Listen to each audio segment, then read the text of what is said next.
दर्शकों, स्वागत है आप सभी का हमारे इस खास प्रोग्राम में। तो हमारे इस खास प्रोग्राम में हम आज आए हैं अपर सियांग की वादियों में स्थित सिनयांग और सिमर धाराओं के बीच द माइटी सियांग रिवर के किनारे, जो एक छोटा सा टाउन बसा हुआ है यहाँ में प्रकृति की गोद में, और जिसका नाम है टूतिंग।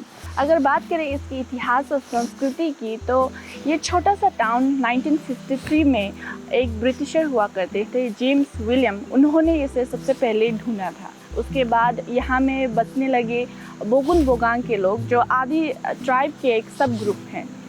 उसके बाद से ये जगह और आने वाले 7 गांव, जैसे कि जानबो, मिगिंग, ऐसे वहाँ में 7 गांव हैं और इंक्लूडिंग टूतिंग। उसके बाद यहाँ में बोगुन बोगांग के लोग रहने लगे। तो ये एरिया बोगुन बोगांग वेलफेयर सोसाइटी के अंतर्गत आता है। और इसके बाद बात करें यहाँ में रहने वाले लोगों की, तो बोगुन बोगांग आदि ट्राइब सब ग्रुप के अलावा यहाँ रहते हैं खम्बा, मेम्बा और तांगम, जो कि एक दुर्लभ जनजाति में गिना जाता है। लोग यहाँ आते हैं उन पर रिसर्च करने के लिए भी। तो ये 1953 में स्थापित ये टाउन इतिहास और कई अनछुए कहानियाँ लेके छुपी हुई है। तो आज हम इसी को जानने आए हैं। तो चलिए आज चलते हैं हम टूतिंग की ओर। Dana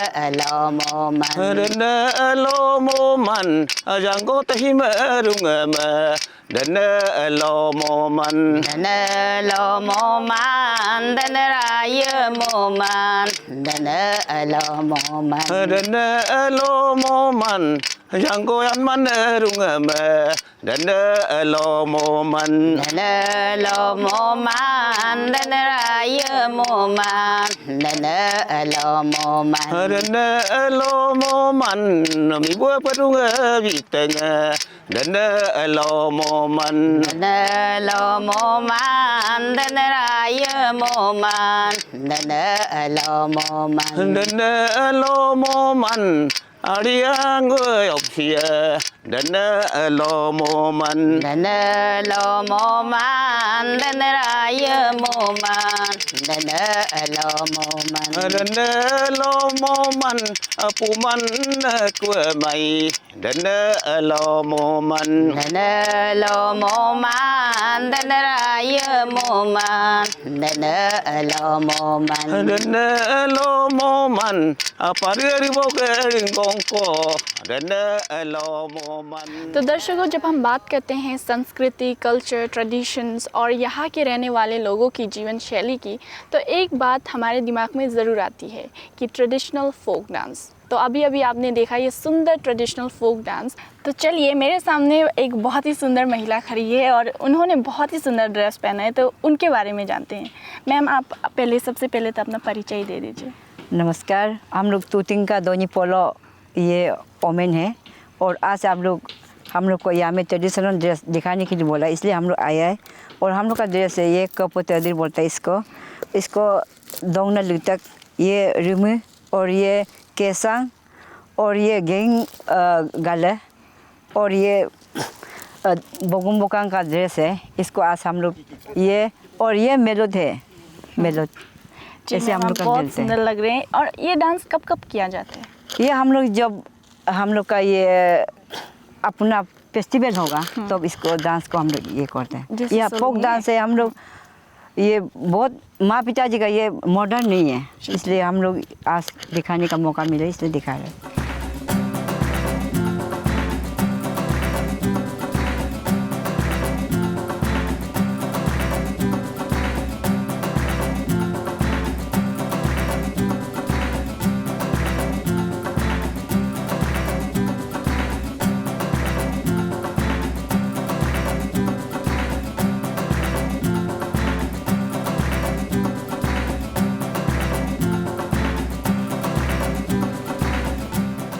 तो दर्शकों, अपर सियांग की इन सुंदर वादियों के बीच ये छोटा सा कस्बा टूतिंग, और यहाँ के लोग बड़ी ही सादगी और शांतिपूर्वक अपना जीवन गुजारते हैं। यहाँ के लोग बहुत ही मेहनत और चाव से खेती बाड़ी करते हैं। ज़्यादातर ये लोग बाजरा, मकई और चावल की फसल उगाते हैं। और इन्हीं खेतों में से एक खेत में घूमते घूमते मुझे सुंदर झील की शीतलता भी महसूस हुई। तो चलिए एक शख्स से मिलते हैं जो पोखरी फिशरीज़ करते हैं।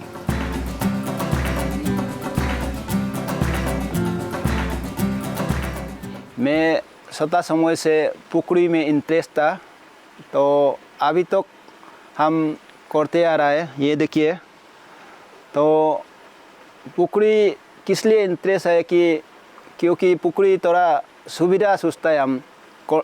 सुविधा तो नहीं है, लेकिन करने के बाद मच्छी बीजन ठीक ठाक होने से, डालने से, उसको देखभाल करके, तो उससे थोड़ा पैसा कमाने से अपना घर चलाएगा बोल के ऐसा सोच के हम छोटा समय से करते आया है। तो अभी ये छोटा था पुकड़ी भी, अभी बड़ा बना दिया, लेकिन सफिशिएंट सप्लाई कर नहीं सकता है। क्यों बोलने से हम लोग का यहाँ तूतिंग में रास्ता का तकलीफ, बीजन लाने के लिए इतना तकलीफ है, पैसा नहीं मिलता है। थोड़ा मोड़ा पैसा मिला लगा बीजन में ला देगा, यहाँ में मर जाता है, फायदा ही नहीं होता है। गवर्नमेंट भी थोड़ा मोड़ा हमको मदद तो किया है, बीजन भी ला दिया है, लेकिन भी हमें मतलब सही सलामत नहीं पहुँचता है, लॉस ही लॉस होता है। लॉस करके तकलीफ करके चलते आ रहा है, फिर भी हम हिम्मत नहीं हारता है। तो करते करते अभी थोड़ा मोड़ा है पुकड़ी में, तो इसी से थोड़ा कमा के हम घर चलाता है, अपना खाना पीना चलता है, बाल बच्चा को हम पालता है। अभी लड़का कॉलेज में भी BA भी पास कर चुका है, तो ऐसा करके चल रहा है। अभी है थोड़ा मोड़ा, तो यहाँ पे बाजार में भी हम जो जरूरी है उसको भी मतलब सप्लाई हम थोड़ा थोड़ा देता है, हिम्मत नहीं हारता है हम।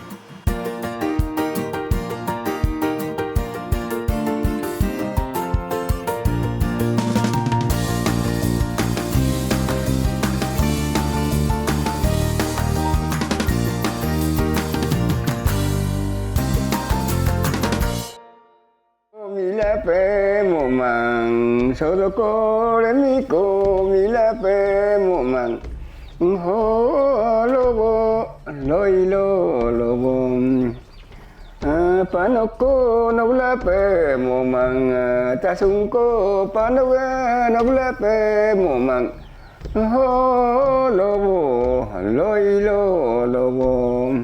तो दर्शकों, तूतिंग की सुंदर वादियों में घूमते घूमते मैं आ पहुंची हूं एक सीनियर सिटीजन के घर में। तो चलिए इनसे पूछते हैं कुछ सवाल तूतिंग के इतिहास और इनके सांस्कृतिक धरोहर के बारे में।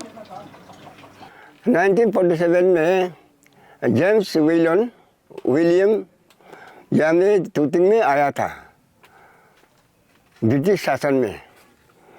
तो 1947 में इंडिया में स्वाधीनता मिला है, तो इसलिए जेम्स साहब जेलिंग से लौट के आया था, तूतिंग को देखा है जेम्स विलियम्स, तो तूतिंग देखा है, इसलिए तूतिंग में आर्मी भेजा, ऑफिसर भेजा। 1943 में तूतिंग खुला है। उसके बाद तूतिंग में कुछ राशन जंगल था, तो तूतिंग में राशन नहीं मिलता था, जंगल था। तो गांगुली साहब ने तूतिंग में दुर्पिंगरम बना दिया। तूतिंग में 4 जाति है, आदि है, नेम्बा है, कंबा है, मिसली है।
तो दर्शकों, तूतिंग में घूमते घूमते मुझे यहाँ के लोगों से पता चला कि यहाँ में एक बहुत ही सुंदर मोनेस्ट्री है।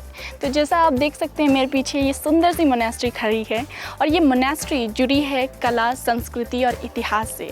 तो आज हम इसी की कहानी सुनने आए हैं। तो इन्हीं की कहानी सुनते हैं यहाँ के लामाओं से। तो चलिए मेरे साथ।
अभी हम आए हैं मोनेस्ट्री के अंदर। तो जैसे आप देख सकते हैं कि मोनेस्ट्री बहुत सुंदर है, बहुत सारी कलाकृतियाँ हैं यहाँ में देखने लायक और दिखाने लायक।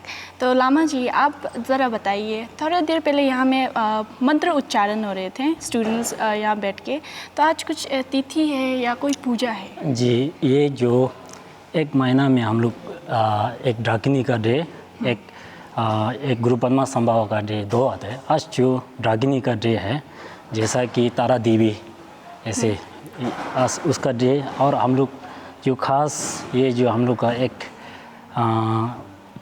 ड्रागिनी को ऑफर करने के लिए एक बहुत महत्वपूर्ण गिना जाता है।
लामा जी, ये गोम्पा की स्थापना कब हुई थी और किसने की थी? ये जो गोम्पा जो 2002 में स्टार्ट हुआ है और 11 में ये इनिग्रेशन किया था। इसको बनाने वाला जो हम लोग का खेन बच्चे श्रींग दोरजे ने सब उसका ये आशीर्वाद। पहले ये ज़मीन पानी खेती हुआ करता था। जी जी जी। तो इतने दूर दराज में गोम्पा बनाने के बारे में आपने मतलब आप लोगों ने सोचा कैसे? ये जो एक हम लोग का खेन बच्चे श्रींग दोरजे जो इधर लोकल का ही है, पैंगदेम इधर का ही है, और ये टूटिंग में बनाने के लिए मकसद ये है कि इधर गेलिंग हो, शिंगा का एक बुद्धिज़्म लोग इकट्ठा टूटिंग में ही होता है ना, इसी का वजह से और टूटिंग में बनाने के लिए मकसद ये था। और इसमें हम लोग बुद्धिस्ट का धर्म हो उसको थोड़ा ज़्यादा से ज़्यादा फैले, और ऑल ओवर, और ख़ास में हम लोग का अरुणाचल और ख़ास में हम लोग टूटिंग वासियों को पीस शांति होने के लिए मकसद ये है। तो मकसद यहाँ में बुद्धिज़्म का प्रीचिंग को फैलाना है। जी जी जी जी। तो यहाँ गोम्पा में यहाँ में मोनेस्ट्री के अलावा भी बहुत सारी चीज़ें हैं, तो उनके बारे में ज़रा बता दीजिए। हम लोग का इधर में म्यूज़ियम है और लाइब्रेरी है और स्कूल और बुद्धिस्ट फिलोसफी का एक कॉलेज भी खुला हुआ है ये और स्कूल हॉस्टल सब ये जी, तो ऐसे तो यहाँ में मेरी उम्मीद में तो मुझे लगा था कि यहाँ धार्मिक चीज़ें ज़्यादा सिखाई जाएंगी, पर यहाँ स्कूल भी है। तो आपने स्कूल खोलने के बारे में कैसे सोचा? ये जो हम लोग का एक आजकल हम लोग का सिर्फ ये लामा करके भी नहीं बैठते हैं ना, और उसका बाद में हम लोग का CBSE का ये सब्जेक्ट भी रहने का 8 क्लास तक ये CBSE का सिस्टम हम लोग सब फॉलो करता है। उसका साथ में हम लोग ये बुद्धिस्ट फिलोसफी का एक जोड़ा जाता है।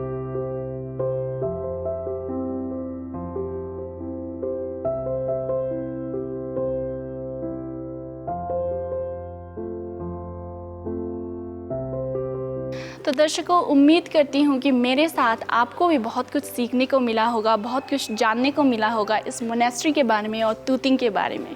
तो उम्मीद करती हूँ कि किसी दिन आप भी विज़िट करने आएंगे ये सुंदर सा मोनेस्ट्री और हमारा ये प्यारा सा तूतिंग।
तो तूतिंग पहुंचने के साथ साथ मैंने एक चीज़ बखूबी नोटिस किया है कि यहाँ के हर घर में एक प्यारा सा किचन गार्डन तो है ही। तो मेरे साथ एक शख्स मौजूद है मेरे सामने ही, चलिए उनसे पूछते हैं कि ये किचन गार्डन इतने अच्छे से मेंटेन करके इन्होंने जो रखा है वो कैसे, किस तरह से रखा है। मैं यहाँ में तूतिंग में अपना जो है किचन गार्डन करके अपना ये एग्रीकल्चर का खेती करके ये सब जो है तूतिंग का जितना भी जिसको जरूरी है उनको भी सप्लाई करता है तूतिंग का अंदर में ही, क्योंकि तूतिंग में कुछ भी नहीं मिलता है। अभी फ़िलहाल जो है डबल लेन कटिंग चल रहा है हिंक्योंग टू तूतिंग, इसी का वजह से हमारा जो है ब्लॉकेज हमेशा ब्लॉक रहता है। तो हम जो है किचन गार्डन करके और कार्स करके एग्रीकल्चर में ये सब ध्यान दे के हम जो है यहाँ में तूतिंग में अभी बैठा हुआ हूँ। जैसे तवांग का लाई पत्ता फेमस है, हमारा तूतिंग का लाई पत्ता भी बहुत फेमस है, लेकिन मार्केटिंग नहीं होने के कारण, रास्ता बंद होने के कारण हम जो है इसको मार्केट में नहीं ले जा सकते। तो हम लोग तो तूतिंग में ये लाई पत्ता, आपका जो है गोभी, ये सब को सुअर को खिलाता है, उपाय नहीं है। यहाँ में इतना प्रोडक्शन है कि आदमी की जनसंख्या कम है, इसी के चलते रास्ता का कारण रास्ता खराब होता है, तो हमको किचन गार्डन करना पड़ता है। नहीं तो सिलापत्थर से सामान आने के लिए रास्ता ब्लॉक होने से बहुत तकलीफ होता है। भले ही वो इंटर में हो तो भी रास्ता तो एनी टाइम ब्लॉक होता है, क्योंकि डबल लेन हिंक्योंग टू तूतिंग का कटिंग चल रहा है, इसी की वजह से। तो दर्शकों, मैं अभी बैठी हुई हूँ द माइटी सियांग के किनारे और लहरों की आवाज़ तो आप सुन ही रहे होंगे। तो एक बात भी बता देती हूँ कि यही नदी तूतिंग के कुछ दूर ही गेलिंग और बिशिंग के बीच से तिब्बत से एंट्री होके आता है, और तिब्बत में इसी रिवर को कहते हैं द सांगफू रिवर। और जब ये इंडिया में एंट्री होता है तो इसे कहते हैं द सियांग रिवर, और जब ये आसाम से बहता हुआ जाता है तो इसी रिवर को कहते हैं द ब्रह्मपुत्र रिवर। तो गेलिंग और बिशिंग भी हम जाएंगे, उसका इंट्रोडक्शन भी देंगे, लेकिन अभी के लिए आप व्यू एंजॉय कीजिए।